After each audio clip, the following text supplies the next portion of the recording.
Can everybody see my screen? And is it, just a second. You see it, but it's not full yet. Yeah, there's something wrong with this.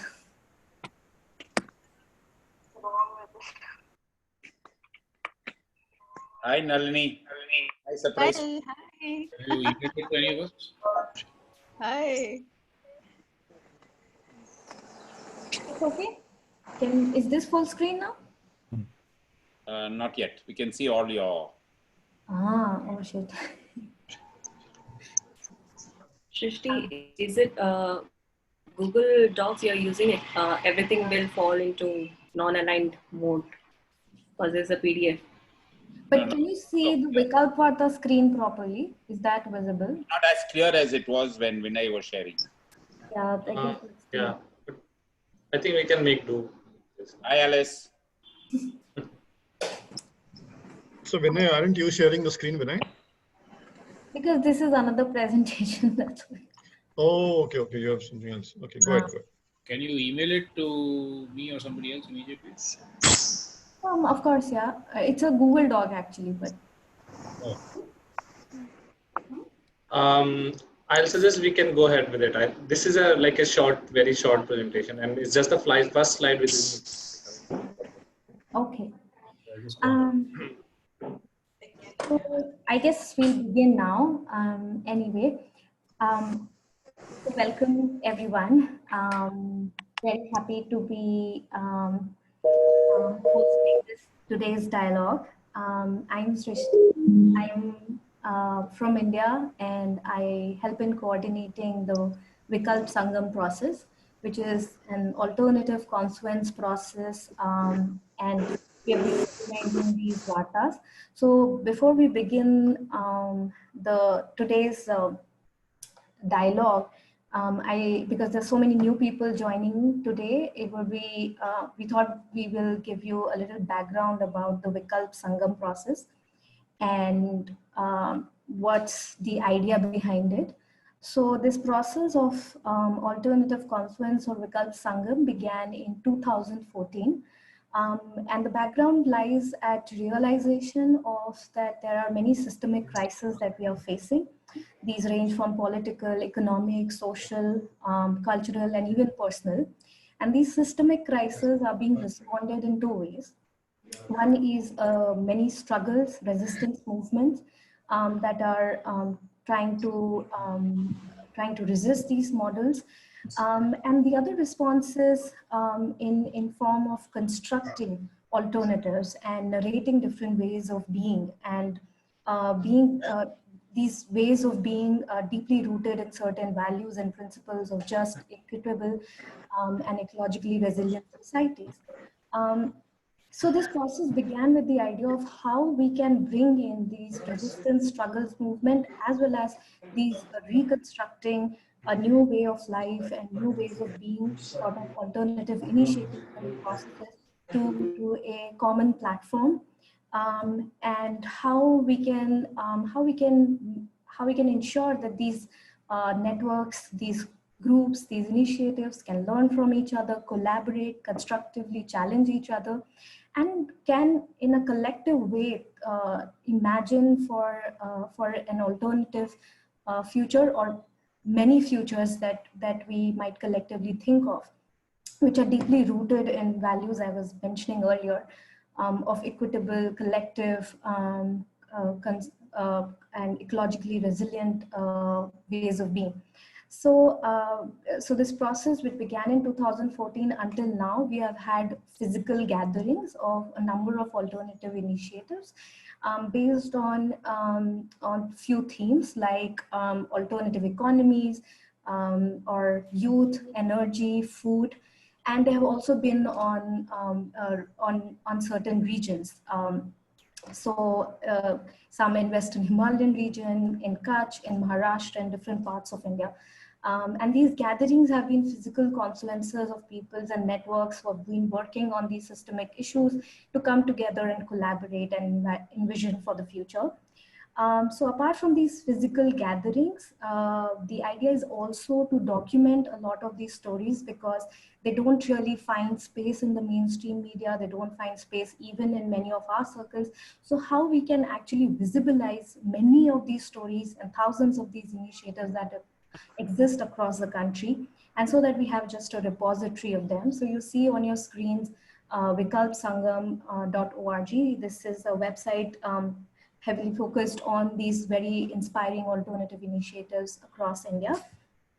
And so that's just briefly about the Vikalp Sangam process, and Vikalp Vartas, which is the online dialogue series on alternatives for India, which emerged after the COVID response, the whole COVID pandemic, and as a response to it, that there are a number of stories existing, already people trying number of things. And now when we are looking for answers to this crisis, we can actually bring together a lot of these conversations back into our spaces and really bring and visibilize these many stories that exist. So, so that is how so this is the background of today's conversation. And what I would just now briefly introduce Stan and Anil and today's talk, and then invite them to actually talk about the whole Just Change initiative. Just Change India Producer Company, it's an initiative to create an alternative market system where producers, consumers, and investors can work together in a mutually beneficial way.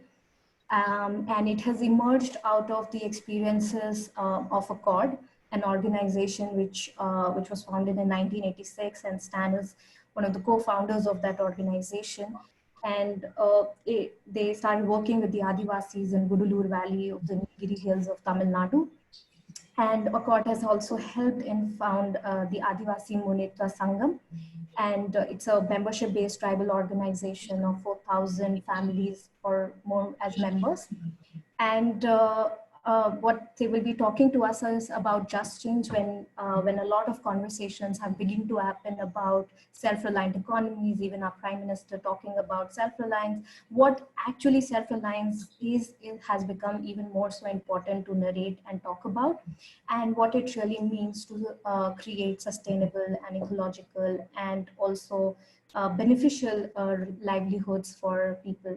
So so I'll just, it's an open floor now, and I would invite Stan and Anil to talk about Just Change and their initiative, and also just to give you a little bit of overview of how this conversation will go.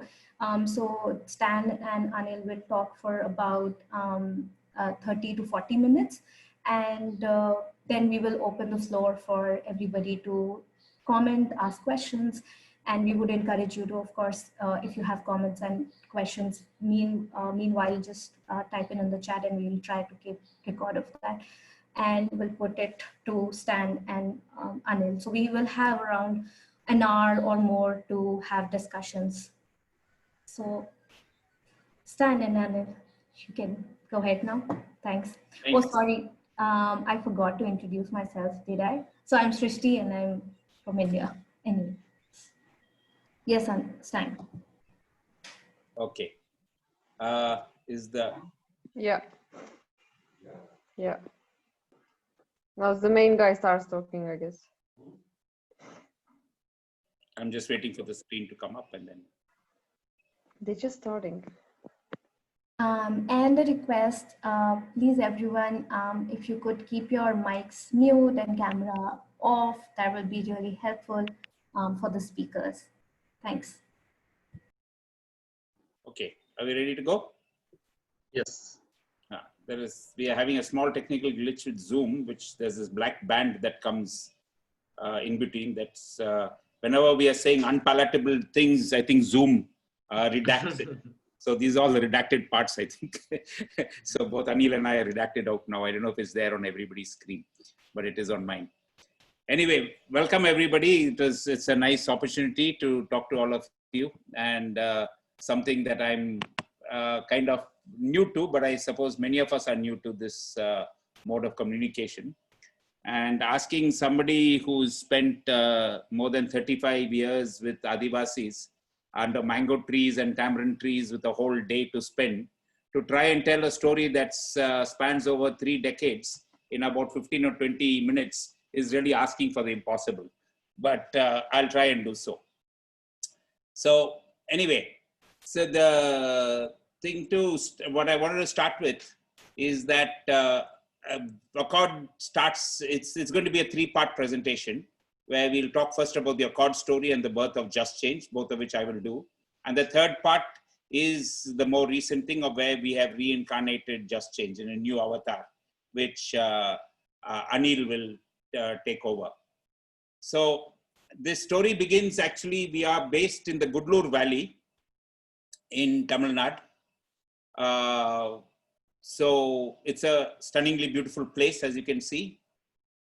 And we came here, Mari and I, my wife Mari and I came here in 1984. We have 4 communities, tribal communities living in this valley. The 4 communities are the Panyas. I think that's the next slide. Sorry, Vinay, yeah, that's it.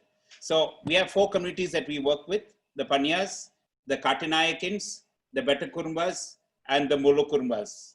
All these tribes use the landscape in very different ways, but these are the 4 communities that we are predominantly working with.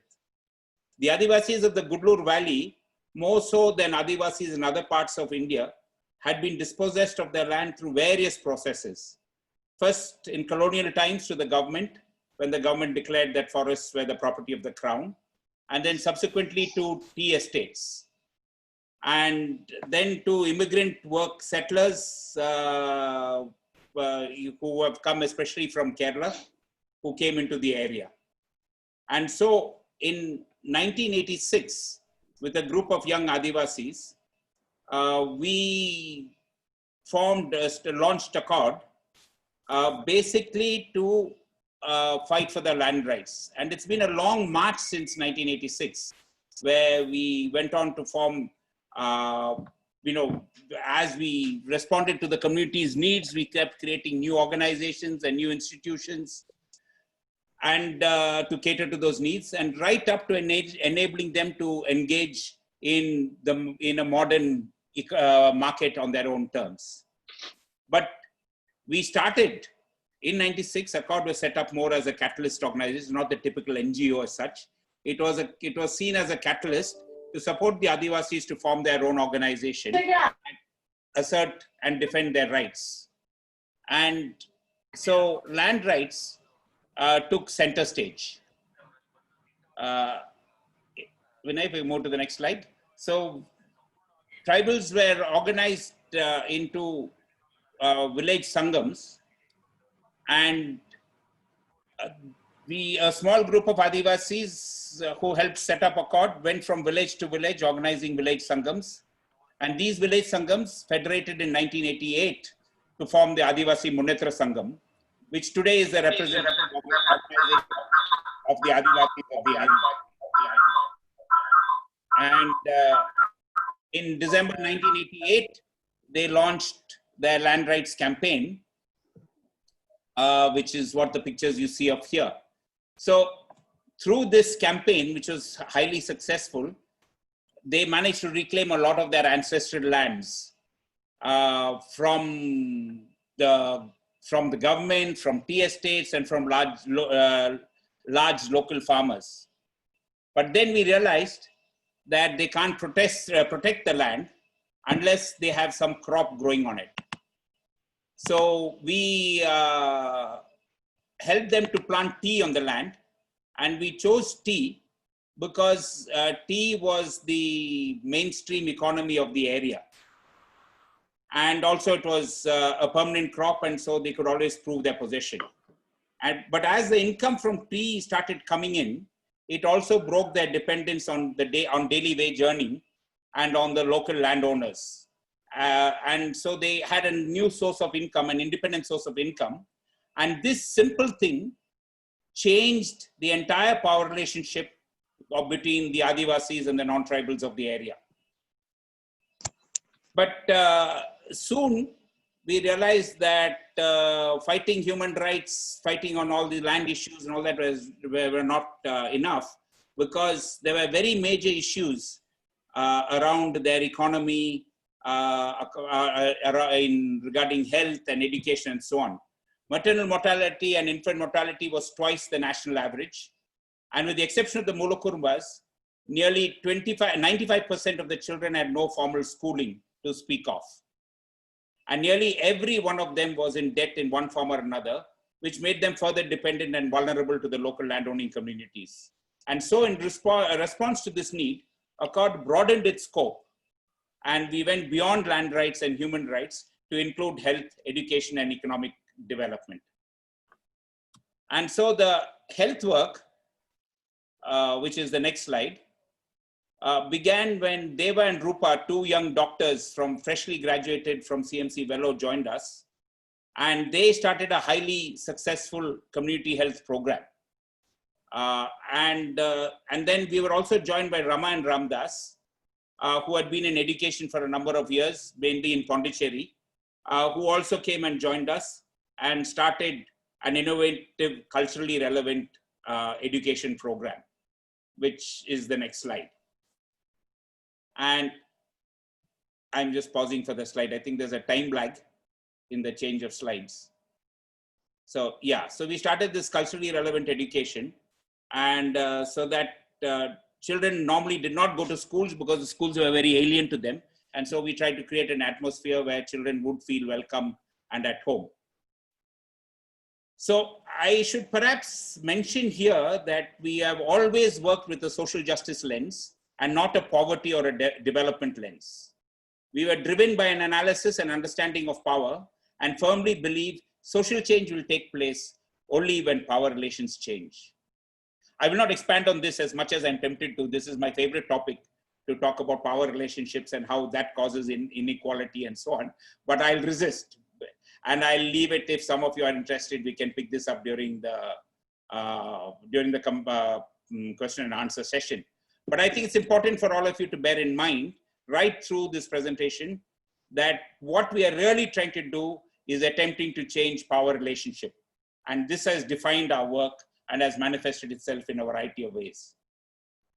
But to get back to the story and in a chronology, as the Adivasis started gaining courage and the confidence that they could change their lives, they started seeking curative health services also. But our failure in supporting them to get proper healthcare, curative healthcare through the government hospitals and other missionary hospitals nearby, led to a proposal from the community of asking us, why can't we have our own hospital? And that seems such a crazy idea. Imagine, and especially for people like us who come from what is today called an activist background, the idea of starting a hospital was just out of the question. But as people kept talking about it and the idea slowly grew, it suddenly developed into an attractive proposition. And it coincided with two doctors who had returned from the US, Nandakumar and Shaila, contacting us to explore the possibility of starting a rural hospital.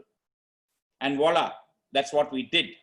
And we set up Ashwini as so when they came to Gudalur, we set it up as a separate organization called Ashwini.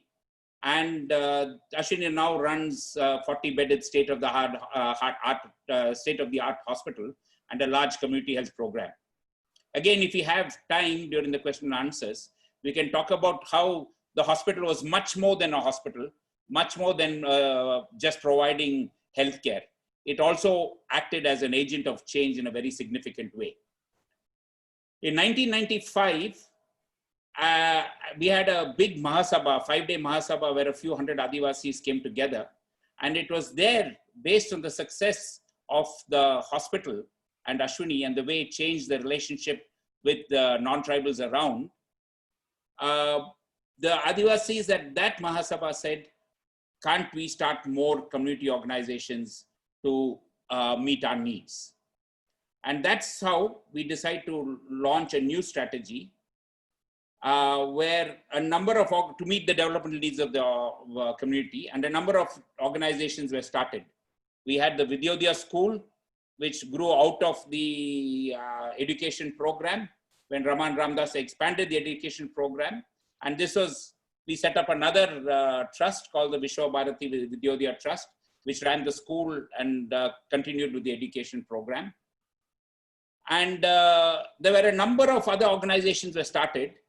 There is no time to talk about all of them because each one has a story to tell.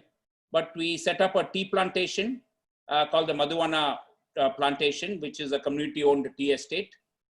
We set up the Adivasi Tea Leaf Marketing Society, which was to facilitate the Adivasis marketing their own tea rather than be exploited by local traders and middlemen.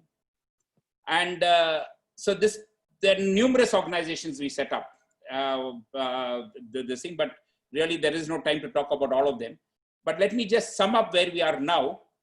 We have the Adivasi Munnetra Sangam acting as the hub. And all these other organizations, include Accord, have moved into being satellite organizations, providing specialized services to the community. The AMS takes care of all the defending the Adivasi rights over land and forests. And right now, they're currently focused on implementing the Forest Rights Act. And all the other organizations around them, which you can see in the screen, and there are a few smaller interventions, are all providing these services. But what is important is that all these organizations are owned by the community. All the board members are Adivasis, and even the staff, more than 90% of all staff are Adivasis. And they are the decision makers. We are facilitators, we support them, we provide a lot of support, but they are the decision makers. So there, I think I've achieved the impossible. I've told you a story of about a 35-year journey in a little over, I don't know how many, 5-10 minutes, but it doesn't end there because there is another part to it. That was just chapter 1. I now like to move on to the second chapter in the story before handing over to Anil. And this is the crucial part of this dialogue, and that is about Just Change. Just Change India is about how the Adivasis decided to engage with the market. While all this other work was going on through Accord and its sister organizations, and we were steadily gaining ground, massive social change was taking place. Suddenly the rug was completely pulled out from under our feet because India jumped on the Western-driven bandwagon of globalization and liberalization. I am sure all of you are aware of what this means, what it has meant in weakening local economies, in eroding self-reliance and resilience of local communities. And so I won't go into all that now here. But how did this impact on the Adivasis of Gudalur? One single major thing happened. Tea prices crashed. And we are basically a tea economy. It had taken years to build a strong economic base for the Adivasis by each of them establishing small plots of tea, which gave them an assured and independent income. But now, as prices hit rock bottom, they could not even recover the cost of their own labor needed to cultivate the tea. So looking for solutions, since shifting from tea was not an option, we came across fair trade, which promised a premium of 15%. We were quick to take advantage and started by sending a container of tea to Germany through GEPA, a remarkable fair trade organization. The result of this partnership, we thought, was the answer to all our prayers and all our problems. But a couple of problems cropped up, and which I will talk about in a minute. The first problem came because the ATP is the Adivasi Tea Project, and many of them have joined this Varta. Started with 2 young German students, medical students, who came and visited us and went back to set up the support organization to support the whole Adivasi struggle in Gudalur. And in 1977, the ATP invited a group of Adivasis to Germany. That team that went there were thrilled to bits to see the solidarity of strangers who bought their tea from one world shops run by volunteers. But one evening, after a meeting with the people who bought Adivasi tea, Bowman, the then secretary of the AMS, approached me bewildered. Stan, I don't understand this, he said. These people buy our tea not so much because they think it is the best, but because they want to support us back in Gudalur, right? I nodded. And then he said, even more confused, but then they are paying more for the tea, isn't it? And I said, yes, because that's how it works. Because what the premium that they pay is what comes back to us and help us to plant more tea and support the work that we do. And Bowman exploded. He said, but that's not fair. These people are our friends. They should pay less for the tea and not more. And we must make sure that they get the best tea possible. And in this simple sentiment, Bowman described a very, very different market scenario. A market that is based on relationships and solidarity. Many people say we are being very utopian, thinking that you can build a market. But we'll explore that as we go on this evening. And the other problem that cropped up along with it was that fair trade organizations are as susceptible to the so-called market forces as anyone else. They can maintain prices only in line with market prices. I am tempted to talk a little bit about market forces and what it means, but I won't, because again, it's time, the time will take a lot more time. So let me keep on track and say that when we realized that fair trade was not the solution, we started looking elsewhere. We traversed many paths in a quest for an alternative and different,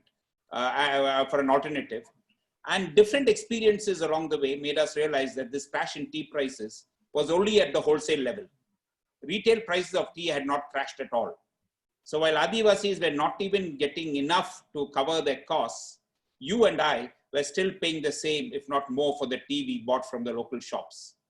Inspired by Bowman's comment, we began to think about what would happen if we could build a market by creating new relationships between producers and consumers.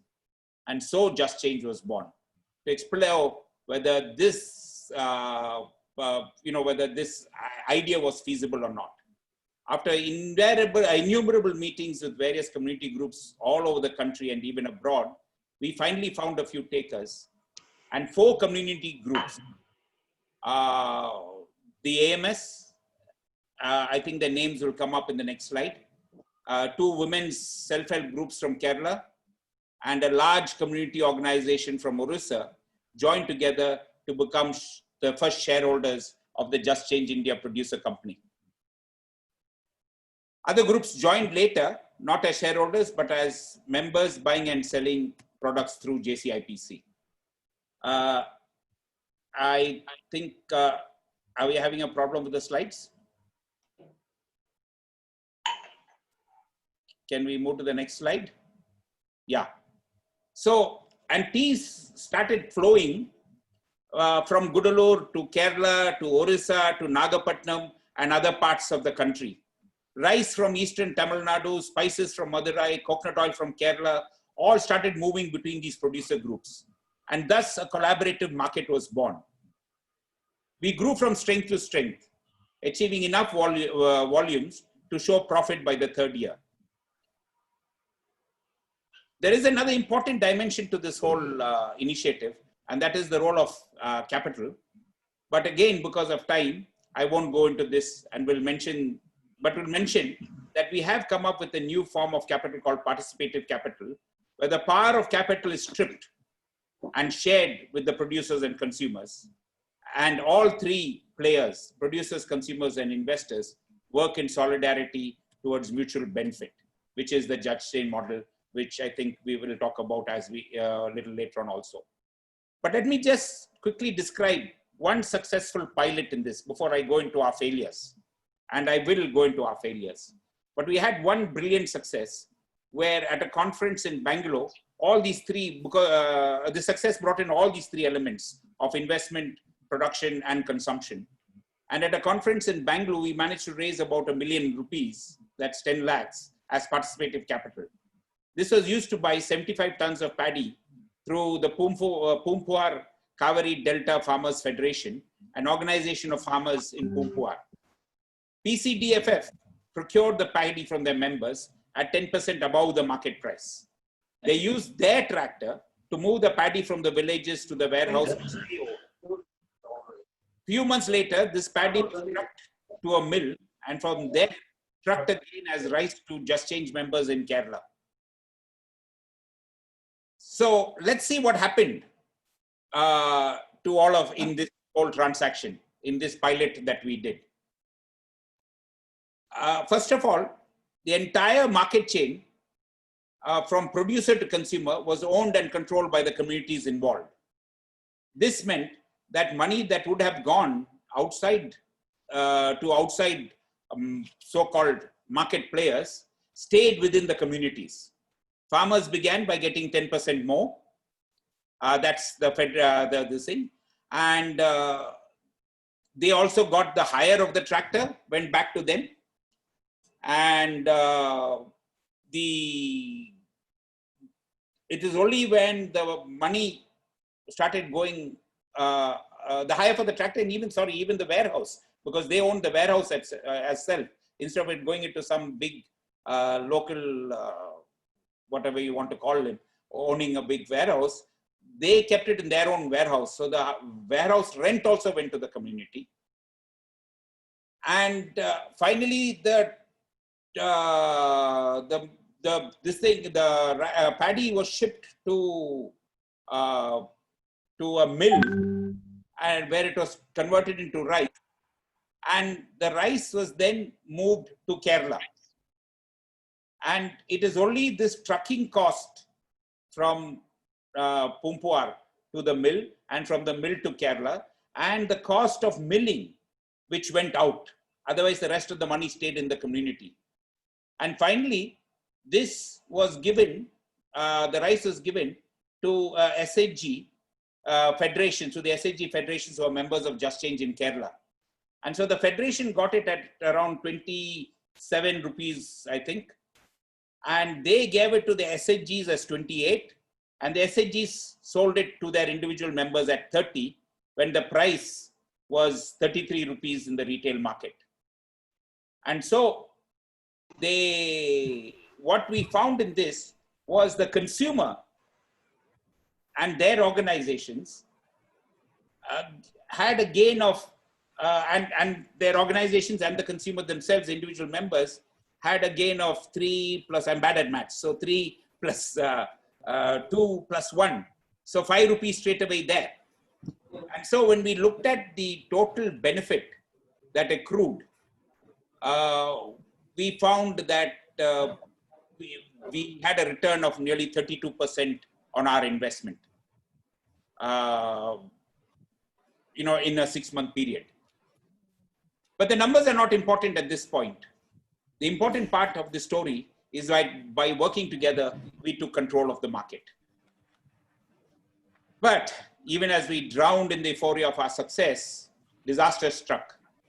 2 of our key, and this is where our failures and our problems come up. 2 of our key shareholder groups who are the primary consumers in Kerala collapsed and had to shut shop. And all our efforts to build local retail systems in these groups more or less came to nothing. We also faced many other problems, which I won't go into now, except to say, creating the last mile retail mechanism. Everywhere in the country, producers have been organized, their produce aggregated. But at the consumer end, there is no attempt to build a collective. People buy their daily needs as individuals, thus leaving them susceptible to advertising, branding, and high pressure marketing. So this is our the challenge that brands and everything take on, and we function in the market. When it comes to being consumers, we function in the market as individuals. And so with these 2 of our shareholders collapsing, we were forced to put the entire community to community trading on the back burner. But the AMS decided to continue marketing their products, tea, coffee, pepper, and wild honey, through the Just Change India producer company. But except for the tea, which is still being sold to some community groups, these were products which poorer communities do not consume in large quantities. And so we had to look for outside markets. And so I had to end up with having to use the usual marketing gimmicks, attractive packaging, branding, etc.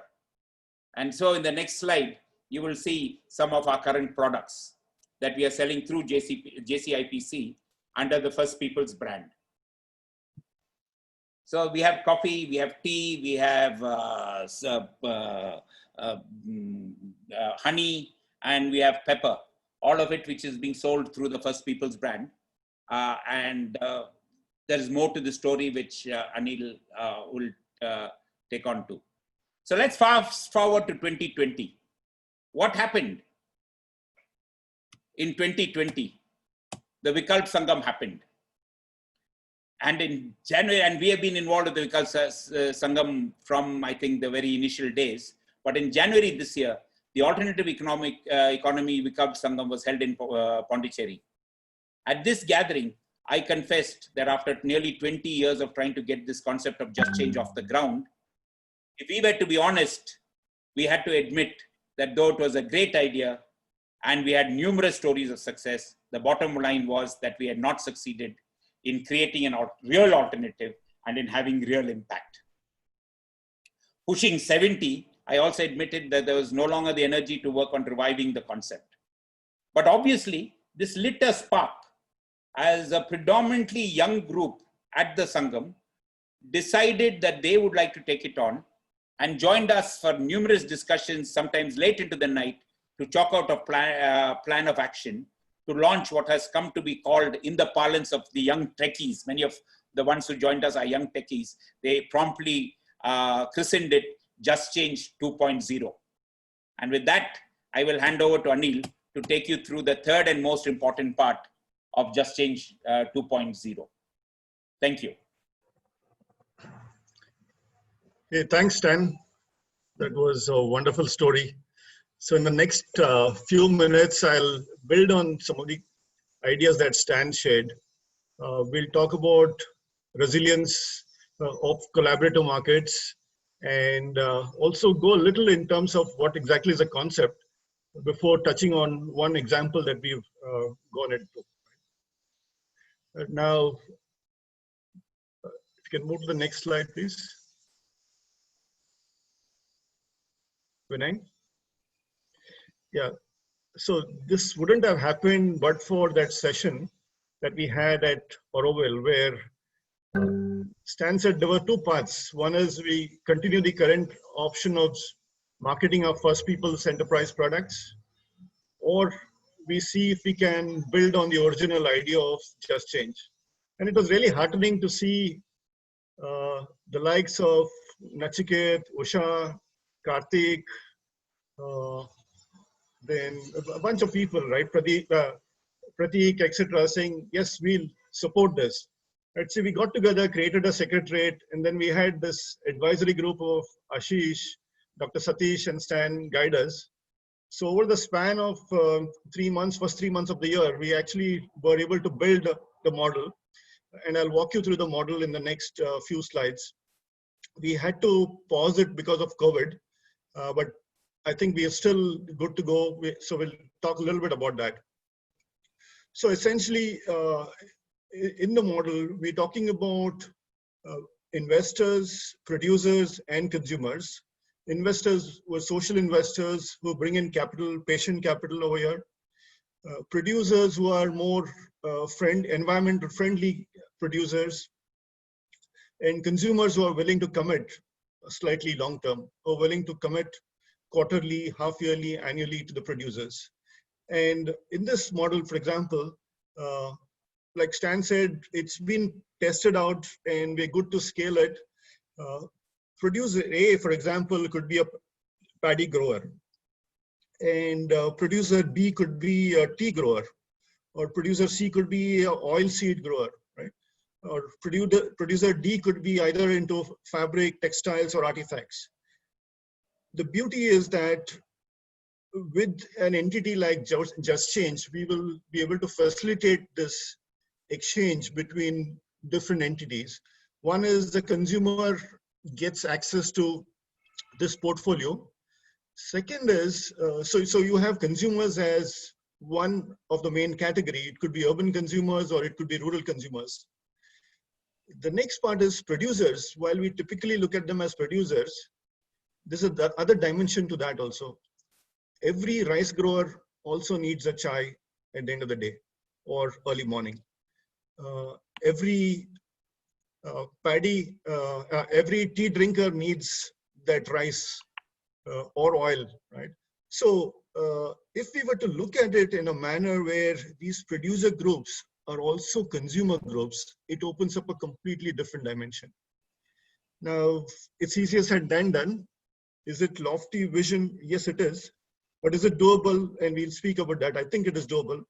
So let's look at a little bit about what are the products that are possible. So we are looking at a bouquet of products.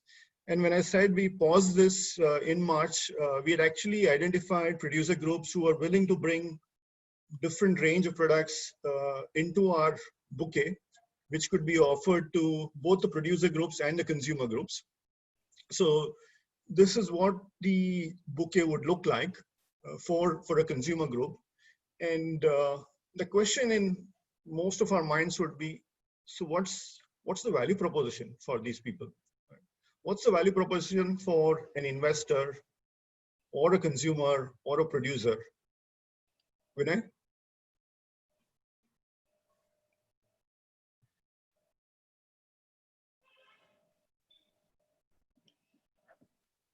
So if you look at the investors, again, we're looking at social investors who have that patient capital, who are willing to invest in it for the long run. They could invest in terms of bringing in capital from operations or for inventory or for some parts of the supply chain.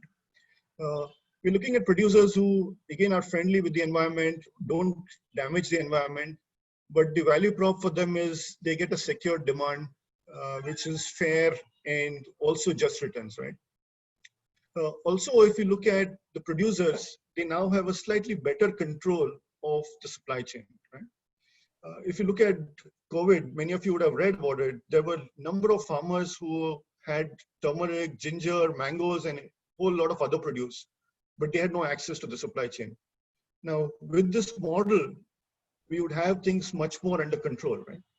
For the consumers, they have access to safely produced food. They have access to nutritious food.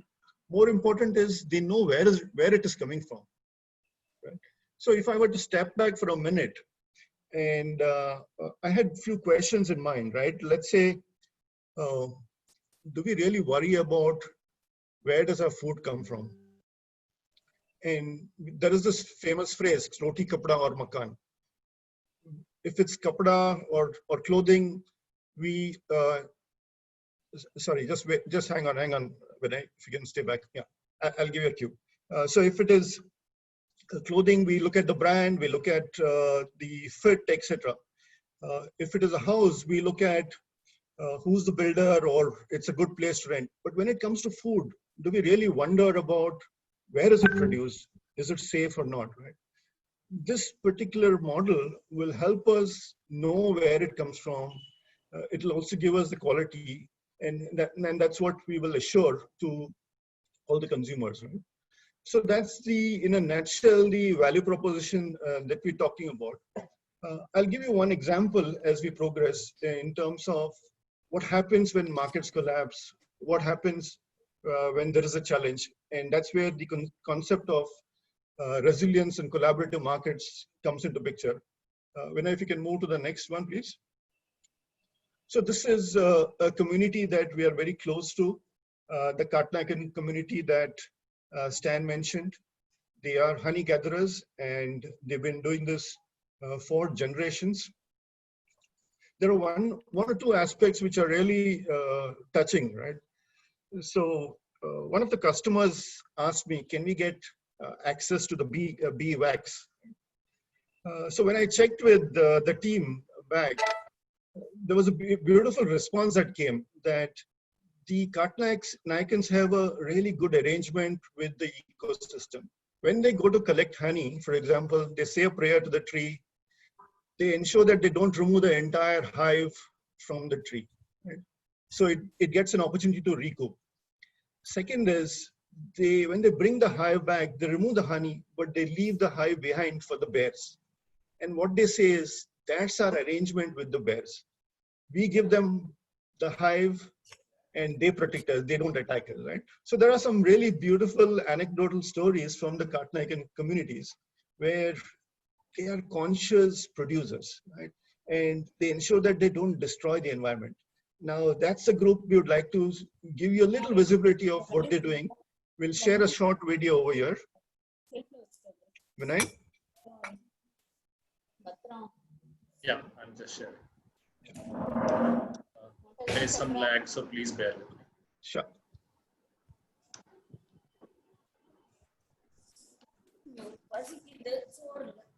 Just start from the beginning. Start from the beginning.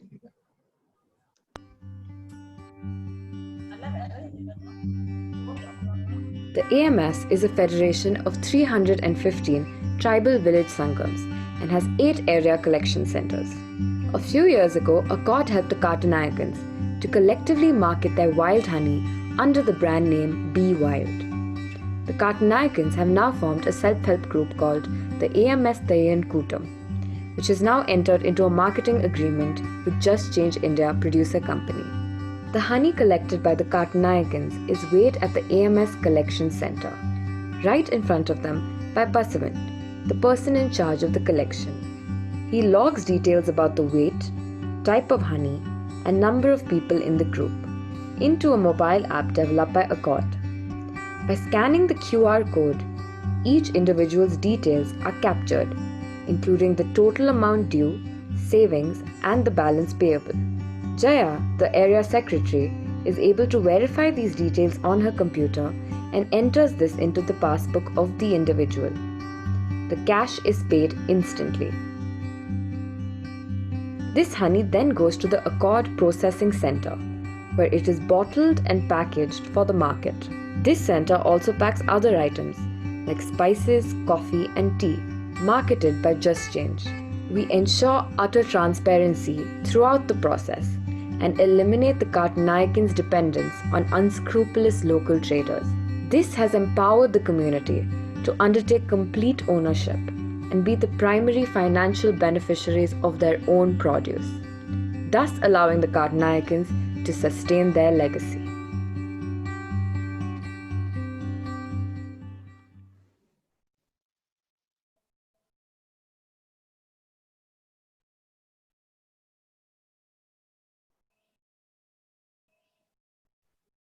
Thanks, Vinay. So this video will be available. You can have a look at it offline. I know the playback wasn't the best, but you can have a look at it offline also. And most welcome to join us when things improve at Gudalur to get a first-hand experience. So moving on, we had this. Moving on, we had this situation where we talk about markets collapsing. And then this concept which we're talking about today, resilience of collaborative markets. We were sitting on a pile of honey, and literally a pile of honey. We were sitting on 2 tons of honey when COVID hit us. The Nilgiris district collector decided to announce a lockdown much before the other parts of the country announced it. So, and typically, the Ooty region, if you know, April, May is a season where it's a vacation season, retail markets flourish over there. Unfortunately, all that collapsed for us. So we had to think different. We had to figure out how to come out of this. Right? So that was one of the challenges. The second challenge is the April, May, June is the season for, is a fresh new season for honey gathering. Right? So we, on one hand, we're sitting with this tons of honey. On the other hand, the new honey is coming. And we are caught in this situation where our cash flow is also a challenge, right? So we were fortunate that Vikalp Sangam happened beginning April. We met a bunch of people. And one person we got talking to was Devesh. So Devesh and his partner Shubham from Leap Club, we started brainstorming saying, hey, what do we do? We kept debating for a while. We had thought of different ideas and what should the campaign look like? Should it be buy one, take one free, or should it be just a donation, or should it be something else, right?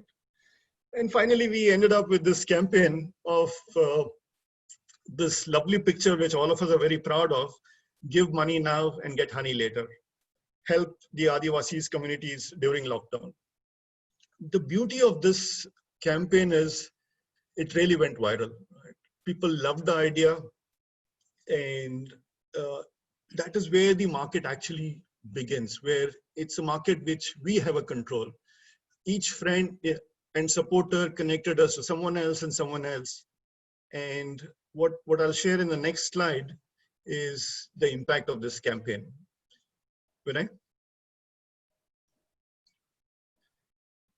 So this campaign reached all the parts of the country and outside the country also. We got orders from Jammu and Kashmir to Kerala, Gujarat to Assam. Almost 24 states is what we got orders from, right? 850 plus customers in a short span of 1.5 months. And getting that kind of customers is not easy, right? So it was fantastic effort. Again, wouldn't have happened but for the meeting at Vikalp Sangam, but for meeting with Devesh and Shubham, where we came out with this idea and it went viral, right? So one part of it is getting the orders, and yes, we got this orders out of the 2 tons. We've got orders for almost 1.5 tons, but there are challenges, and the challenges were with lockdown. Our other part of our supply chain was hampered, or was really hit, right? Bottles were not available. Vinay, sorry, just hold on, Vinay. Go back to the previous. Yeah, thanks. So bottles were not available.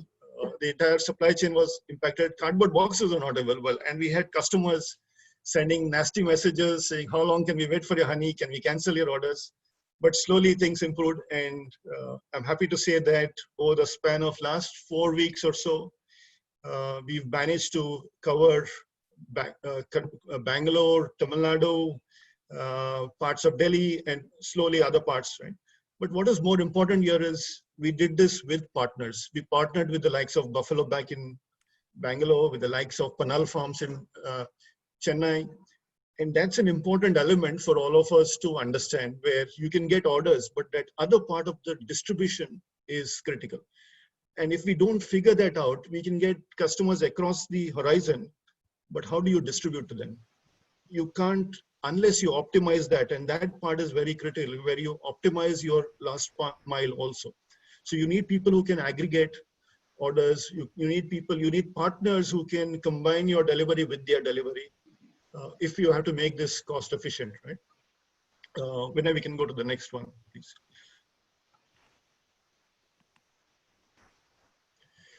What really inspired us was, so in Bangalore, for example, I thought we should really experience it. So I met over 50 customers, thanked them personally. And what inspires us is the messages that they send us, right?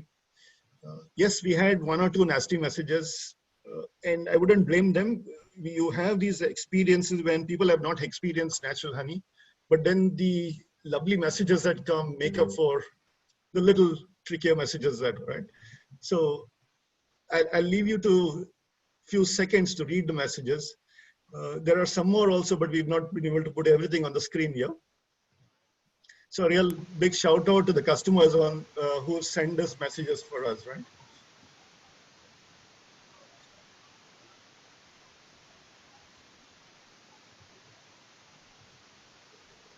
So it's possible to market, but you can't market without a good system, without a good network. Right? And that's where I would like to invite Stan back. And Vinay, if you can move to the next screen, please.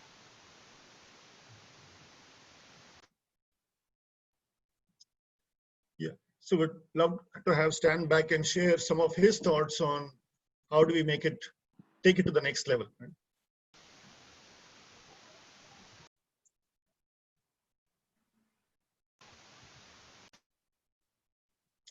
Stan, you there?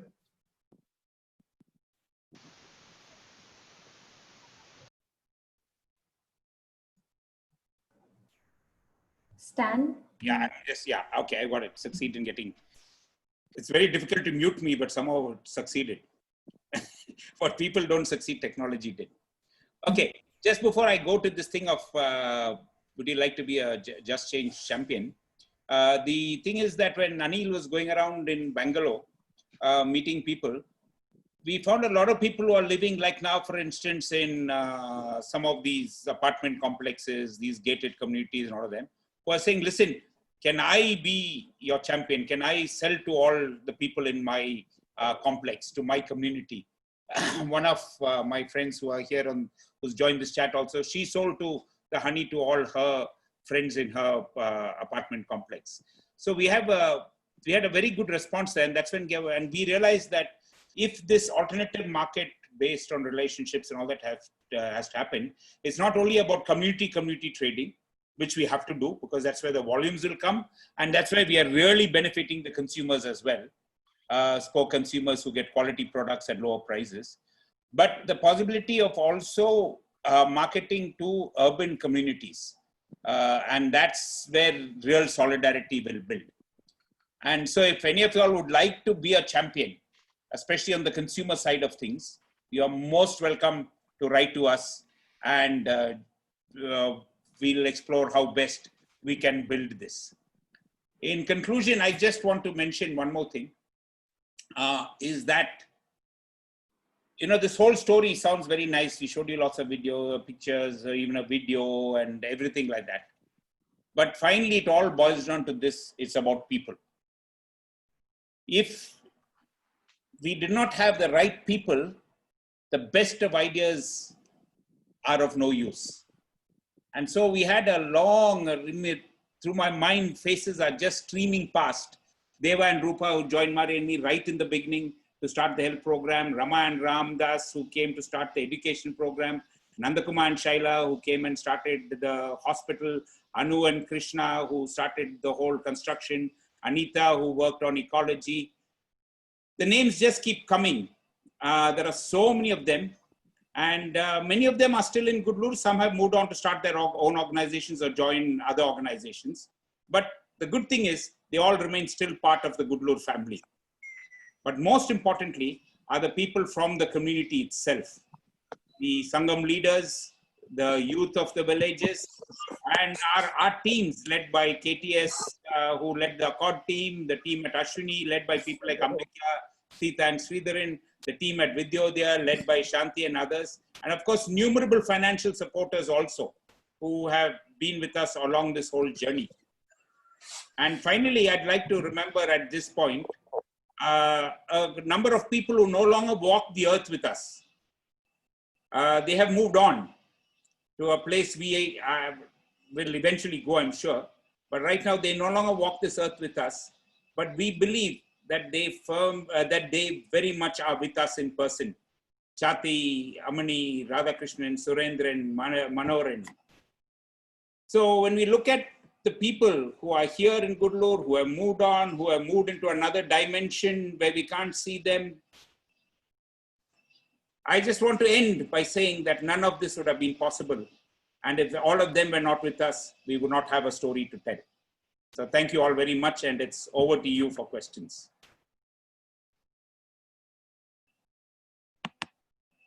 Thanks, Stan and Anil, for this wonderful journey that you took us through. I think it is very inspiring to see of all this 30 years of long work, and more than 30 years of long work and experience, and how all of that actually get very organically involved with all spheres of life. So starting from Adivasi rights to actually economy, health, education, and now at this point with what you're doing with Just Change.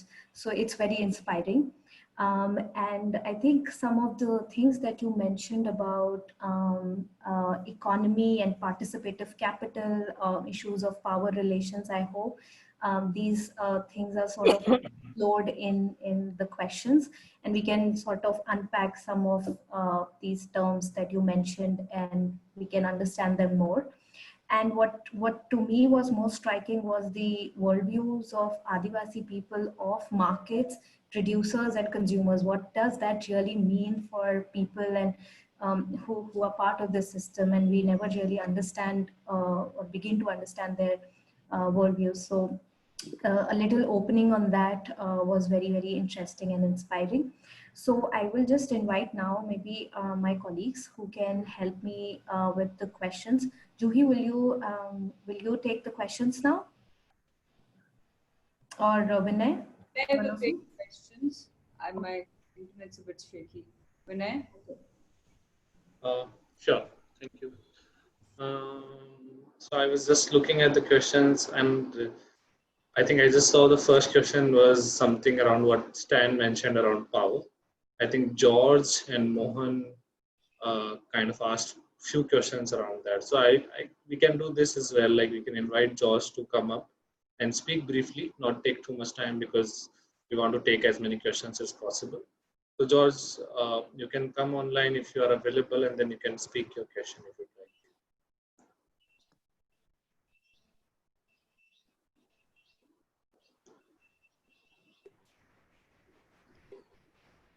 Okay. I suppose he is not there now. He's there, but I don't know if he wants to ask the question directly. Okay, so there was one question by Mohan who was asking the process and mechanisms through which land can be reclaimed from powerful entities, and how was that possible in your process, in Accord's process? Was something that even George was curious about, so maybe you can reflect on that question. Yeah, I mean, when we tell this story, am I audible? Yeah, I said when we tell the story about, that we took the land back, and just to give you a statistic, when we started, less than 10% of the Adivasis had any form of land. And now we estimate that over 80% of the people have land. Unfortunately, a video that was made by some young people from one of our tribal villages where there's been a very successful land reclamation, they didn't have internet at the critical stage to send it to us. So we couldn't show that. But basically taking the land back was a difficult task. It wasn't easy. It sounds easy when we say we took back so much of land and helped them to plant tea.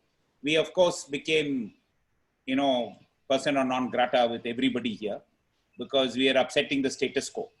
If we were just doing some nice NGO stuff, helping these poor Adivasis, everybody would have been very happy with us. But trying to change the power structure, trying to change the source of power, which is land ownership, means you stepped on lots of people's toes. What are the processes by which we did it? We were strategic. Basically, we never ever advised the Adivasis to take control of land which was not once upon a time in their control. So historically, they had some right to the land, even if they did not have proof of that control. So they always went back to land which once was theirs. And therefore, when there was opposition, whether it was from the estates, where we had a lot of opposition, or from local landowners, they could stand up to it. Legally, there has been, as I said, when I mentioned in brief, that they don't have title to the land, they only have possession. But now with the new Forest Rights Act, many of these lands come under forests, are classified as forests, though they are not forests anymore because they are agricultural lands, but they are classified in Gudalur. A lot of land is classified under forests. So about 1,700 Adivasis have made claims under the Forest Rights Act to get a right to their land under the A claim, which is the right to land. So, yeah, I don't know if I've answered your question, that two of you all asked that question. It was not an easy process at all, let me tell you that. But after 35 years, I think we enjoy the respect of the local community who feels that it's in everybody's story, in everybody's interest that nobody is oppressed and put down. And the fact that we have a hospital, that's why I said, they want to see about the power. The fact that we have a hospital made a huge difference because all the non-tribals wanted to use our hospital. And so then they start behaving with the tribals. If I can just, as I said, I'm tempted to tell a story, but let me just say one naughty thing we did when we started the hospital. If any non-tribal wanted to be admitted to the hospital, they had to get a letter from their village Sangam, from the Adivasis, who very often were their employees. And so they had to get a recommendation letter to come into the Adivasi hospital. And this changed the way non-tribal started behaving to Adivasis. Yeah, so I think George's question was a little more broader than that. Maybe we can also take his question. So he says that it is a wonderful, inspiring story. Please, can you expand on the interaction with bureaucracy, the state, and other powerful actors in reclaiming the land, and the role of activists and how community kept a check on the expert power that might operate through mechanisms like activism? A good question, George. One is I hope I avoided the word activist through this whole presentation. It is not a word that I would use to describe myself, though it is a word that has been slapped upon me very often and on all of us. I think the problem with that is exactly what you said. Power is then vested with that person or that group of people who see themselves as activists. And I personally have a problem with that. We saw ourselves as catalysts, not as activists. And I mentioned that in the beginning, that Accord saw itself as a catalyst organization. And it was a piece of paper. It was something we artificially created, and so felt it should never have an identity that was larger than that of the people. And so right from the beginning, to talk how do we keep this balance of power, is AMS was pushed to the forefront, the Adivasi Munitar Sangam, which is not an NGO. It is a community-based organization of the people. And so the AMS is in the forefront, and locally, the AMS is very well known and is respected by the government, and it is the point of contact for the government also in reaching the Adivasis. The last thing I will say is, in all the organizations we set up, we ensured that power remained with the Adivasis by making sure that all the staff were Adivasis, the decision makers were Adivasis, and the boards of all these organizations are also Adivasis appointed by the AMS. So all in all, we have very consciously kept power with the Adivasis. And that is not, let me tell you, that's not an easy thing to do, because everything around you is to the contrary. Yes. Does George has any comment, or we can move on to the next question then? So there's another question by Mohan, who says that who is involved in bringing together these three groups of investors, producers, and consumers? How do you know that there is a value alignment across entities in each of these groups? I think in some ways Anil has answered this question through his presentation, but if there's anything else to add, please go ahead. Anil, do you want to add? Yes, Mohan. So the idea that I was talking about, which is real, is that Just Change would be a facilitator, and Just Change with partner organizations will bring these entities together, whether it's the producer organizations or whether it's the consumer organizations, right? And I already spoke about the value for each, right? Whether it's the producer group or the consumer group or the investors. Unless there is value for each of them, they're not going to come to the table, and that's clear.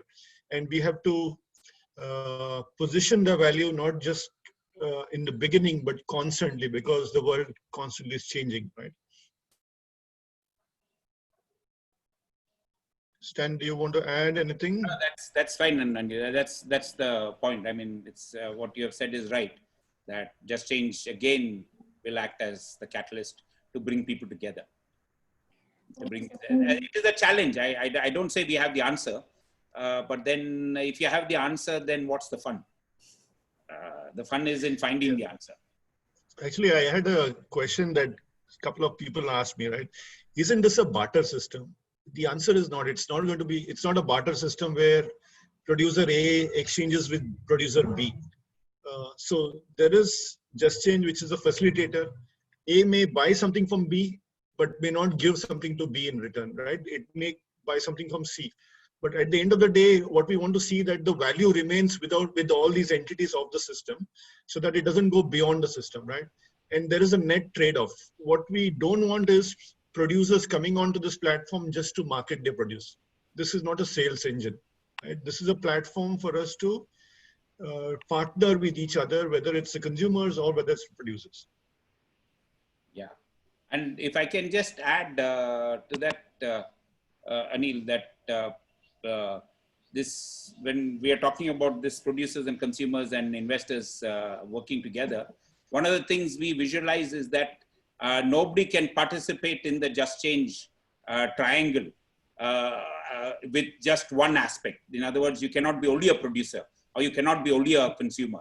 You have to at least play two of the roles, if not all three, because otherwise mutuality can't be established. The investor wants highest possible return, consumer wants lowest possible price, producer wants highest possible price, and then there is conflict of interest. What we want to establish is commonality of interest, and that can happen only if we see more than one side of the equation.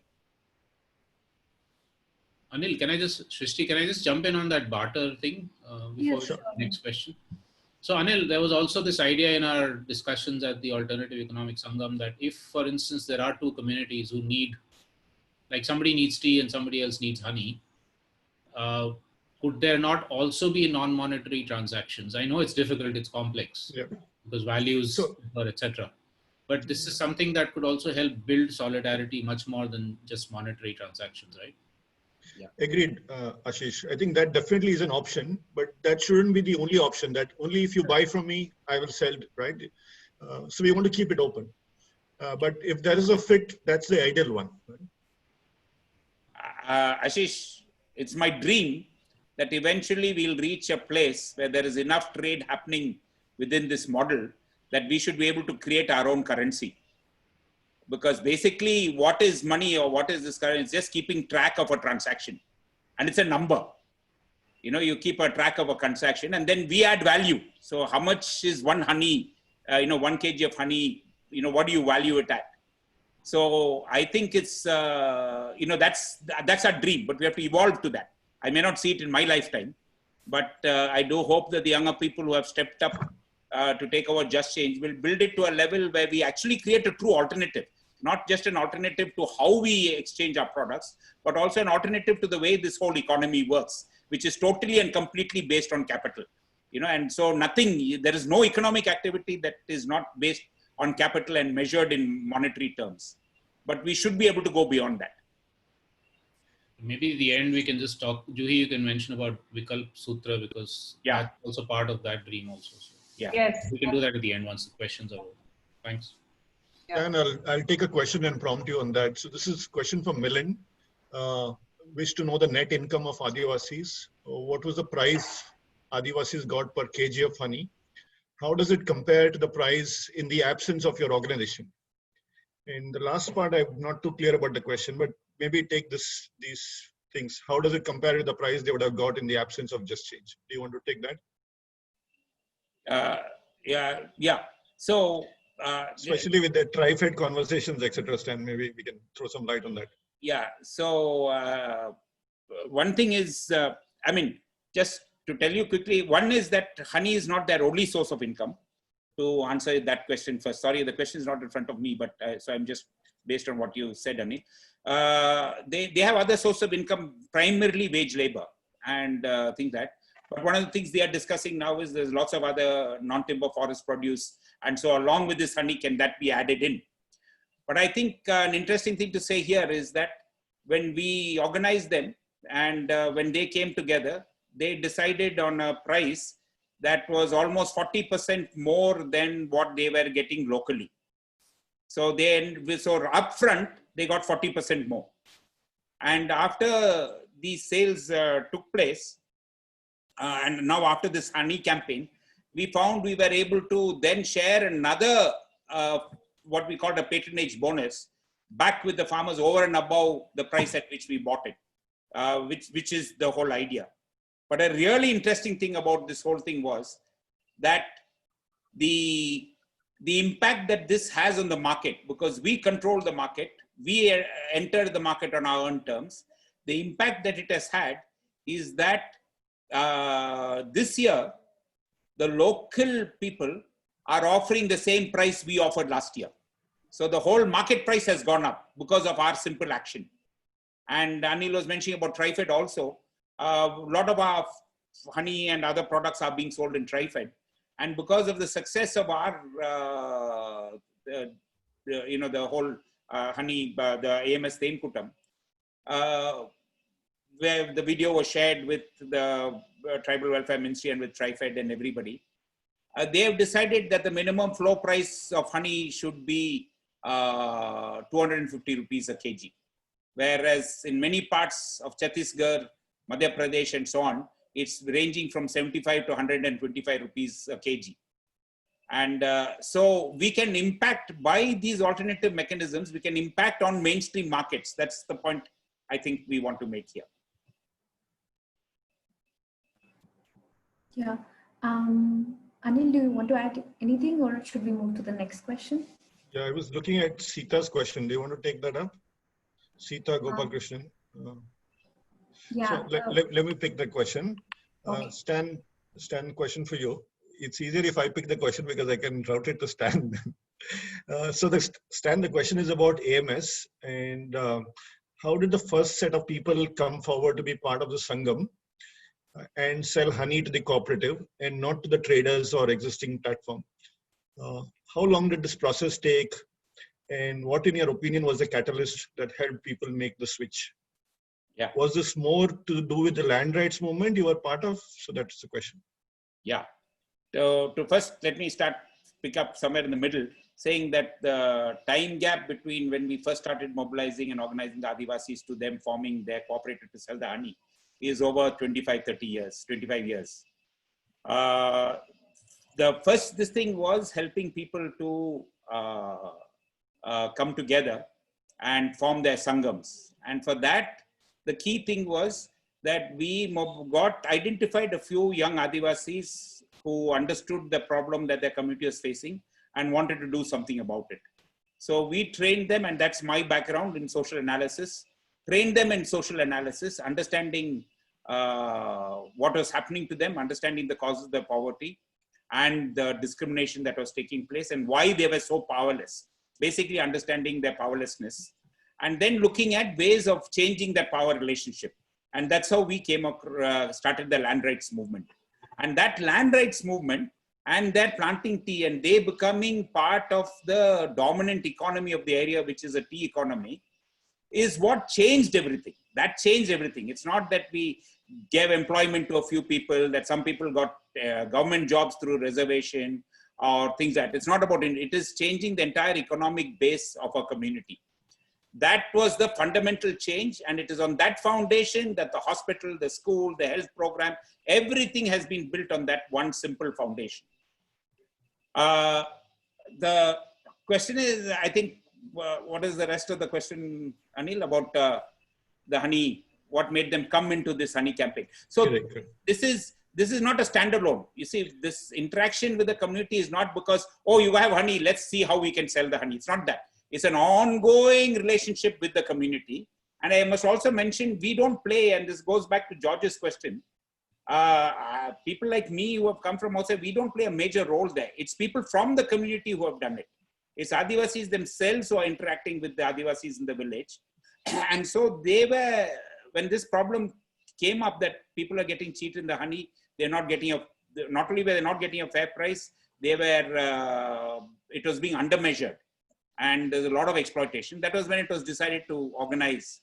And they all made claims under the Forest Rights Act to collect the honey. And that's how we have launched this campaign. I know that answers the question. Yeah.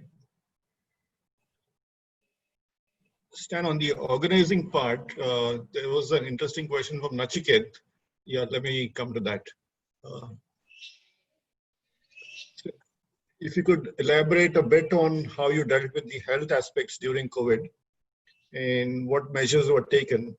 I'm especially tying it to the previous question from Sita in terms of organizing and the setup that we have in place, right?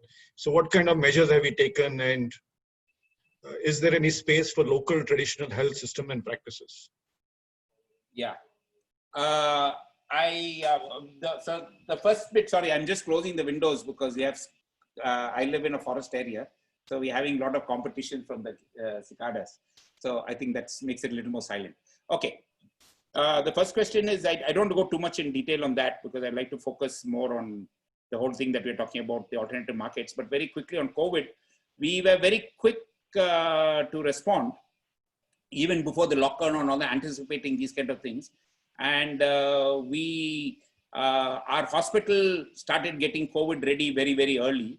And we started putting out messages to the community on what is COVID and so on, and how to prepare for it.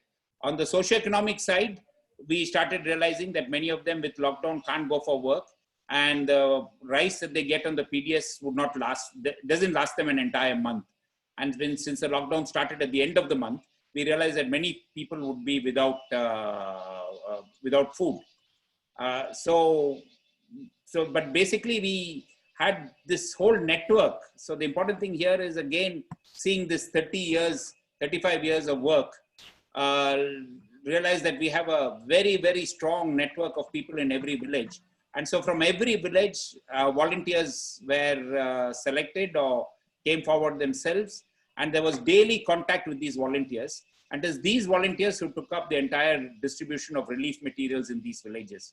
We were very lucky to have got a very large, very kind of immediate and generous grant from APPI, which allowed us to fill in the gaps within the government PDS system on this. So that was briefly the COVID response.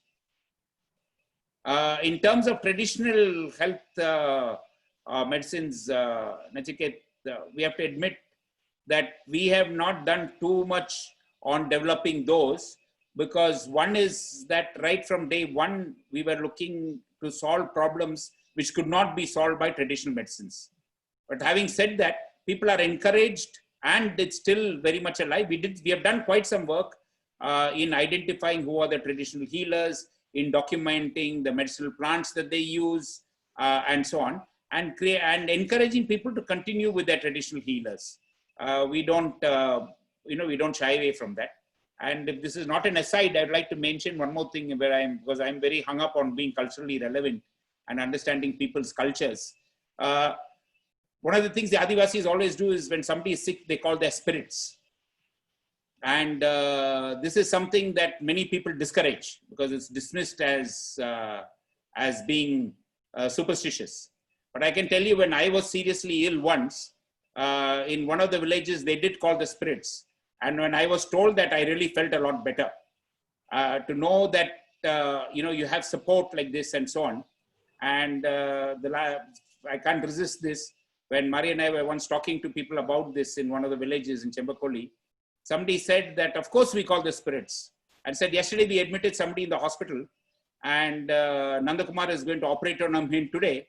And we called the spirits, and the spirits told us to take him to Gudalur and to Nandakumar. And this morning we called the spirits and asked the spirits to guide Nandakumar's hand while he's operating. So this community support, what do we know of what impact it has on us? We think that paracetamol or God knows what, or bleach. I mean, we have somebody who thinks bleach will do it, but who knows what helps. But what I want to bring in is that I firmly believe that finally the bottom line is our sense of community. And we have to look at new ways of creating community in what is becoming increasingly an individualized world.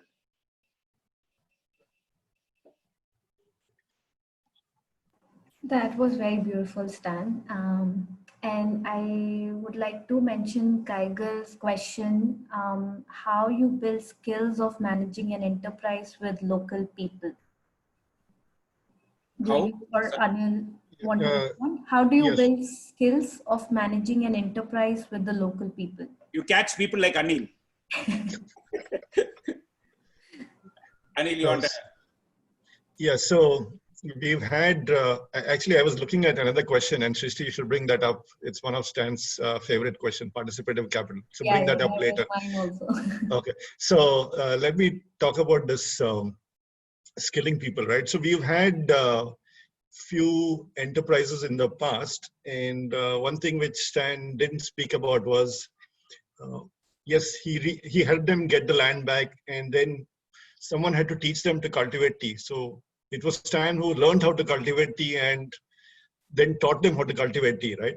So over the last few years, we've had Stan as a go-to man in terms of helping.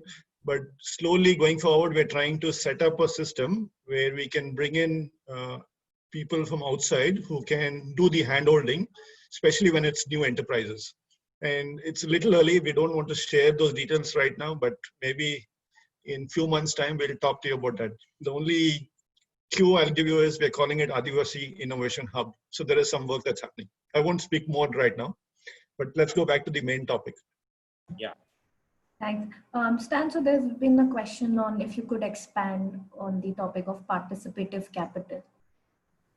Yeah, I mean, it's a very long and complex thing, and there is a podcast and other things, and even from our website and so on, you can read a lot more about what we have written on it. But this concept, and somebody has also, I saw that while the question is going past, is saying, how did you come up with this idea? How did this idea of participative capital come up? It came up when we realized that even in the fair trade organization, the fair trade work, which is posited as an alternative, the role of capital was still supreme. That capital controlled everything, because finally, at the end of the day, ownership is vested with the people who invest capital, one way or the other. And there's another question from somebody about how do you get funding and so on. And this power is manifested even with donors.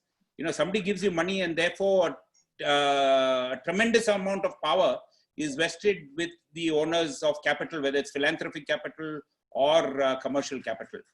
And so and also there's a friend who was a finance person in the UK, who was actually the first supporter of Just Change. He literally wrote me a blank check to try and launch Just Change. Joel Joffe, who unfortunately has passed away, and became a very dear friend over the years. Joel, who was Nelson Mandela's lawyer in South Africa, I must mention that in passing. And so I had an understanding of these things, even though when I met him, he was deeply rooted in the financial world. Joel, when I told him this whole story of what we are thinking of in Just Change long before we launched it, he said it's a great idea, but it won't work. Because on two ends of the market spectrum, you have consumers, poor consumers and poor producers.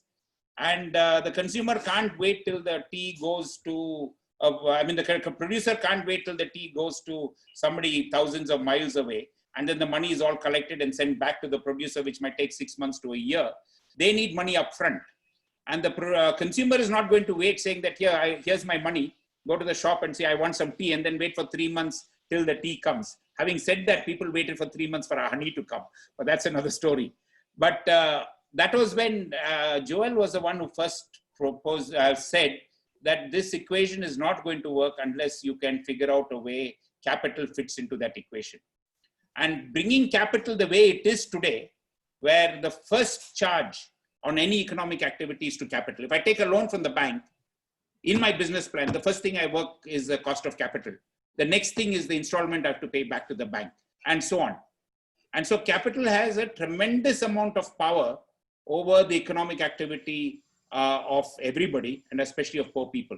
And that's why we came up with this idea of, can we have capital that plays a different role? It does not have ownership rights. It does not own the economic activity. They do not become the only shareholders. The producers are also shareholders. The consumers are also shareholders. And that all three parties, or all three players, work together in mutually beneficial ways. And so that's when we coined this term participative capital. We are still working on developing the kind of model within the legal frameworks of how this can be deployed. We have, like I said, we did pilots, we have tried various things, but we still need to develop this concept a lot more. Okay, thanks, Stan. Either you or Anil could take the next question by Petra on how are you cooperating, if you do, with honey marketing of Keystone Foundation in Kotagiri region of the Nilgiris. Stan, you want me to take it? Yeah. Right. I won't get into all details, but I think collaboration is something that's very critical and key part of what Just Change has been doing over the last few years. Keystone, Ecologin, and few other organizations.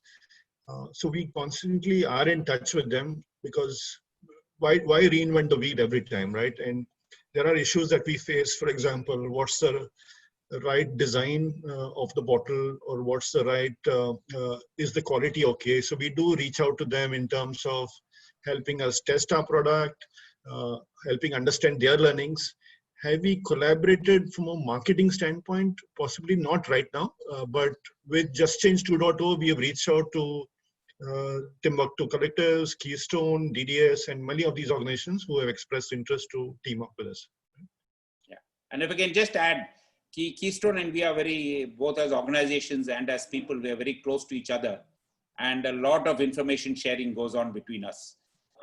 We never hesitate to ask them. We're not, and we don't see ourselves as competitors. We see ourselves as collaborators, and we share information, we share resources all the time. In fact, our honey gets tested at Keystone for quality and so on.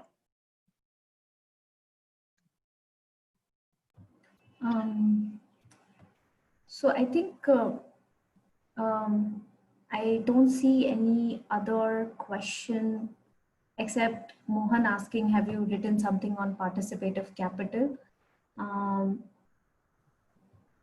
Yes. Vinay, sorry. Yes, Stan. Yeah, Mohan, if you just Google participative capital, it does come up. I don't know how to do it here, but there is a link to a podcast from the Kemka Foundation on participative capital, which I have done. And our website, justchangeindia.com, also has some material on participative capital.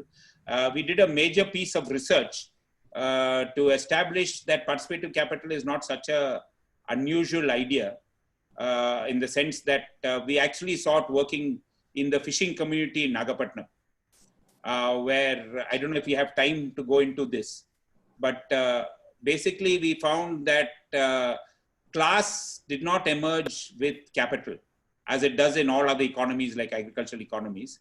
We found that the laborers, or the crew as they are called, who are not boat owners and who therefore don't own a capital asset like a boat or a net or an engine, are sometimes better off than people who are boat owners. And this, we could not establish any pattern, even though all NGOs assumed that the crew were the poorest and therefore all our work should go to them, which was not actually the fact. And so we studied it. We conducted a very detailed study about that economy. And we found that unlike agricultural economies, the owner of the boat does not employ the crew. He invites them on a fishing expedition. When they come back, the fish, one share goes to the boat, one share goes to the net, one share goes to the engine, and one share goes to each of the labor. So therefore, labor is equated with capital. They are on an equal footing, and that has brought about equity in ways that I have not seen in other economies. And it's also manifested in the social sphere and so on.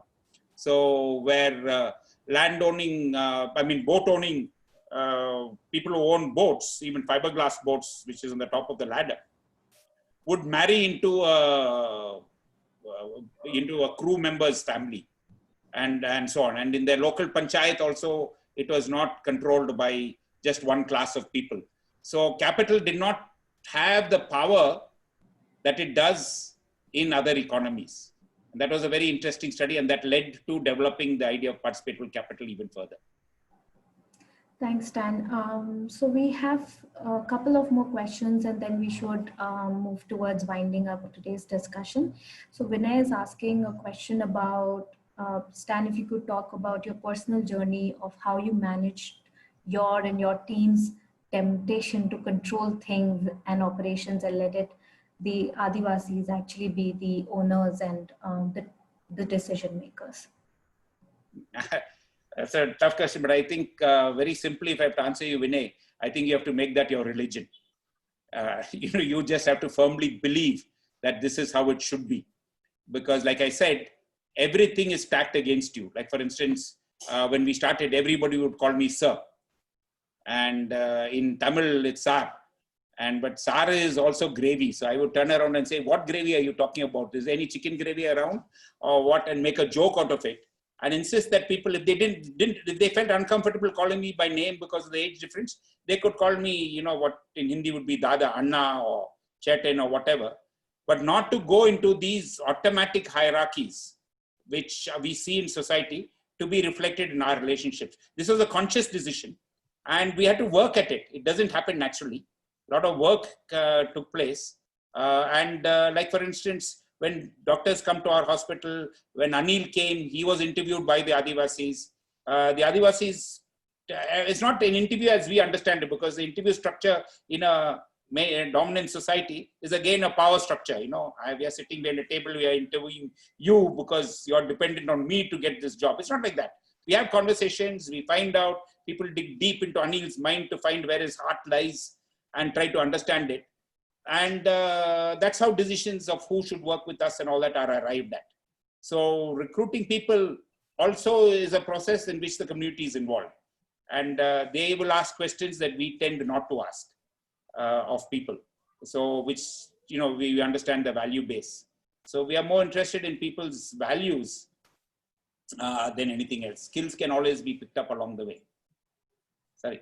I just want to answer, if I can, I just see one question. I don't know how to say all the questions, but some keep popping up. But Kaigal has asked a question of how does the community see the process of change? I just want to reply to that in one single sentence, because it stunned us when this question was asked right in the beginning many years. And recently this question was asked again of the community. And I was quite surprised to find even now after so many years, the answer from the community always is, we are no longer afraid. And that is something that doesn't fit into a log frame, or, you know, when I give a proposal to one of our donor agencies, I can't put one of our objectives is that they should be no longer afraid, and then look at all the activities and then have output indicators and outcome indicators of how have we reduced their fear. It's a lived experience, and the people are telling us that they are no longer afraid. For us, that lies at the heart of what we, you know, how they see the process of change. And that I think is invaluable. Yeah, that again is very beautiful. So I think we missed one comment by Andreas, which he had made very earlier on.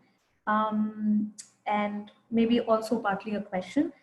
Control the market and new relations between producers and consumers and investors. These two principles will motivate us in Germany, in Leipzig. We try to start a new company. We try to focus a new solution, the housing problem of refugees who have to live in state camps. We'll rent rooms and refugees will move into their own spaces. How to control the housing market and how to change the relations, that is a challenging question. So if you want to reflect, but I just wanted to read out that comment that he had made. There's another question by Ashish. He's asking, a new generation of Adivasis inspired and wanting to continue this kind of livelihood and culture. Sorry, what is Ashish's question again? Is the new generation of Adivasis inspired and wanting to continue this kind of livelihood and culture? A good question, Ashish. I think this entire generation today are caught between two stools. On one hand, they very much want to be part of their community. And on the other hand, bombarded by advertising, bombarded by their schooling, the sense of the individual has become very strong. And so they are also, you know, interested in individual pursuit and things like that. But at the end of the day, we are finding that when we are dealing with young people, that they do want to be a part of their community. So our current work right now, actually, I would say the bulk of the work that we are doing right now is engaging with young people. Is to engage with the young people and trying to get them to go through an analysis of understanding what is happening to them. Because when we started, it was very easy to mobilize, because the exploiter, if you like, or the oppressor, to use all these terms, was very visible. They were local landowners. They had a face. And if one of these landowners didn't pay a wage or beat up one of the tribals, we have done it, mobilized 200, 250 people would go there, catch this fellow by the collar and demand the wages. But today, when people say it's market forces that have crashed the prices of tea, whose collar do you go and catch? The injustice in the economy has now become invisible. It was very, very visible when we started 35 years ago. Now the injustice is not so visible. And so with the young people, there's a lot of work that we are doing to help them to understand what is happening to them in this economy, and for them to start thinking about what are solutions. And solutions, and Ashish, to answer your question again, when Anil just hinted about this Adivasi Innovation Hub, we are thinking of helping the Adivasis to start their own enterprises. But not, everybody has jumped on the social entrepreneurship and this entrepreneurship bandwagon that we have to create entrepreneurs. And government is now funding you to create entrepreneurs. But that is again the same. We are falling back into the same trap. We are thinking of creating community-owned enterprises, which will be owned by the community, where people work in groups, and it will be rooted within the Adivasi value framework. Again, I don't want to go deep into that, but this is where the innovation comes. How do we do this? How do the young people of this generation hold on to their Adivasi identity in an economy and a society that really does not respect it or create any space for that kind of an identity? Yeah.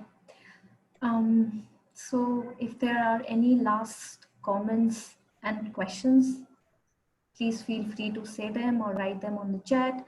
Else, we can conclude now. Just answer Rinku's one question about the pervasive presence of digital media. Just quickly, Rinku, to tell you that I'm a great believer in converting everything to your advantage. You make the fact that somebody opposes you should make you stronger. And so we are looking at how we can use digital media to our advantage.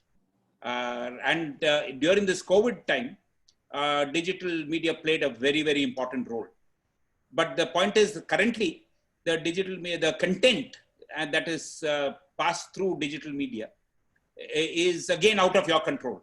So we've now got together a team of 8 young people with whom we are trying to build this communications enterprise and training them to build content. And we put out our own media. We put out our films, we put out WhatsApp messages. I mean, by the way, let's not talk about, we put out Telegram messages. We maybe even do what Keystone has done, community radio, we don't know. But basically looking at how do we create our own content for mass communication. I think we find in many of these, alternatives, like we had the webinar with the Kutch youth, the Kutch weavers, young weavers from Kutch, and it was the same thing of the ability to create a hybrid system between your own cultural roots, your own heritage, ecology, etc., and some of what's coming from the modern sector, in a way that young people get kind of excited, inspired, etc. So it's not that you're only in your traditional milieu, or that you're completely sold to the modern world, but some form of hybrid which actually is able to create excitement and sustain justice and ecology and so on. So I think that's the kind of solutions a lot of communities are trying to find, to this question of how do young people kind of stay engaged. If I can just, add to that comment, Ashish, the whole issue is how do we engage on our own terms? No society is static. Every society evolves, every society grows. But the question is, do you grow out of powerlessness that you have no other choice? Or are you controlling your own destiny? Can you control your own destiny? That is the challenge. And the challenge for people like us is to facilitate the creation of tools by which these communities can gain more power and gain better control of their destiny. They should decide the terms, but right now they don't. Yes. So this last question, maybe we can take and we can conclude after that, which Rohan is asking of how can this be addressed, I think relating to the earlier comments, from the perspective of mainstream education and curriculum design for Adivasi children. Rohan, thanks for that question. That was a good question. I wish Ramdas from our education team was able to answer it. I don't know how complicated that is, but I'll just quickly say that this is an issue because if you want your education to be recognized, you have to follow all the curriculum and all these requirements of the government. And it's been a big struggle for us to do that. But we try as far as possible that we are culturally relevant in all the education that's taking place. The other thing that we are working on right now is in this whole concept. We didn't have time to talk about it, because right now we launched a big movement for self-reliant villages. One of the things there will be talking about traditional education. And the question we are now posing to young people is, in the process of getting the mainstream or the dominant education that you get in schools, do you give up on all that you know, or all that your elders know, or are there ways that we can draw from that? Kaigal has just posted that teacher development is key. Absolutely right, Kaigal, because one of the things we do is we have started, the Vidyodaya started its own teacher training program. And many of the teachers are people who can't read or write, but who are from the community. So people from the community come and also teach in the schools, teach the children about many things from their traditional way of life. So it's what Anil said. How do we keep this blend, this hybrid blend, whether it's in education, whether it's in health, whether it's in the economy, whether it's in the social cultural spaces, in everything, the whole issue is how do we keep this blend? And finally boils down to identity. How do you see yourself? And are you proud of who you are and your own heritage? And that's something is what we are working now with the young people, for them to be aware of that. So, because the rest of society tells them that they have to be ashamed of their heritage. Because they are poor. Stan, if I may add a bit. So there was a session conducted by Adivasi Lives Matters, which interviewed Ramdas and Maya. Please look it up. It was a nice interview where Ramdas explained some of these, addressed some of these questions. And Ramdas was one of the founder members, like Stan mentioned, for our education, the school at Vidyodaya, at Gudalur. Thanks, Anil. Maybe some of these links and important talks that even Stan has mentioned, maybe we can put up these links on VS Corona Times blog post, and people can refer to that blog post and see those links. And just to invite Juhi, maybe who can briefly talk about Vikalp Sutra, and then we will conclude after this. Juhi? So before that, thank you so much, Ashish, and Vinay, then Juhi, all you guys. Thanks a lot for giving us this opportunity and putting this together. Thanks, Srishti. Yeah, thanks to everybody, and especially to the Vikalp Sangam process, which I think is laying a foundation and creating the space for us to explore alternatives. Thanks, Stan. Thanks, Anil, from all of us. It was really great and amazing that we kept to time, Srishti.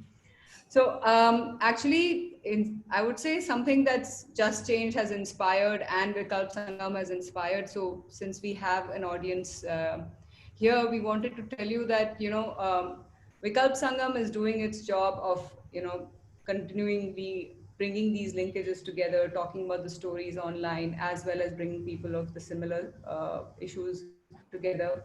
But at this time when we began the Vartas, actually, there were a lot of questions, like there were some questions even here today from somebody saying, oh, we are facing a challenge with the tribal community, we are working within our area, this is a great space for us to learn, and where can we learn more? These were questions that started happening in our last 8-9 Vartas that we've had, and the idea actually cropped up, and Ashish said, and then the Kida came into mind, saying that we probably need a process which would also facilitate these action-based queries, because we also need to look at how today we start doing a larger collective visioning exercise. So what Stan's saying, learn from them and try and look at how we do it on a national scale and bring varied communities, varied networks together to work on certain collective action spaces. So we've set up this space. It's again a process. It's called Vikalp Sutra.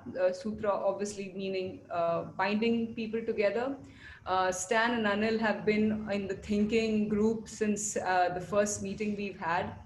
And we hope to get a lot more people from across various sectors to work with us, specifically in 3 focus spaces, which is of dignified livelihoods. A lot of what Stan and Anil have been doing to make that something which is mainstream in our way of thinking and working in all the specific areas, specifically because of the migrant issues coming into the face of the larger populace today, and what's going to happen to them post COVID, a specific focus group that will look at migrant and urban worker rights and challenges. And then the whole aspect of economy of well-being. Again, a lot what Stan spoke about comes under that area where it's beyond money. You know, there are lots of other aspects of life which have love, relationship, social aspects, cultural aspects that need to also be given an equivalent value. And so if any of you are representing organizations, individuals who believe in it with a very specific value of, you know, looking at equity, looking at freedom, justice, sustainability, those areas are key in whatever we do moving forward, and bringing in this platform together for creating a network of networks. Just write to us. We try to keep having at least one collective meeting with everybody interested in this process every fortnight or so, and the basic group is working on, and we'll keep you informed. So yeah, I thought we should mention Vikalp Sutra. Now we are a little confident that some kind of structure has come together and would require your cooperation. Yes, Stan, please, you want to say something? Okay. Listening it. Okay. Ashish, do you want to add more to this? No, we will send around the announcement and Yes. put up links and all of that. It's still in process. But no, nothing more. Thanks. Okay. Thank you. So Okay. thanks, Srishti. Thanks, Anil. Thanks, Stan, for your time. Oh, thank you all. Thank you all. I'm not mentioning everybody by name, but thank you all. Just to mention Nivedita also, who worked in the background, getting bombarded by Anil and me for 2 days trying to put together these the whole presentation. It was a great experience, Stan, learning from you. She was a big help. So yeah, thank you very much. And it was a very enlightening and inspiring conversation. We will be posting our videos online on the link that I've just sent. And you can also follow that link for more of such conversations and very inspiring processes happening across the country. And yeah, thank you everyone for all the work, and let's stay connected. Thank you. Thank you. thank you all. Bye. Bye. Okay, thanks a lot. Can the organizing team just stay for 2 minutes? Okay. Thank you, everybody. Thanks, Bye, everybody. thank you. Bye. Thank you. Thank you. Thanks, Stan. Does that include us, that we stay on for 2 minutes? No. No. Okay. If you want to. Thank you. Bye. Stan, say hi to Marie. Yeah, I will. She's here listening live. Yeah, she Okay, thanks. will meeting later. Okay. Thanks, Anil. Thank you.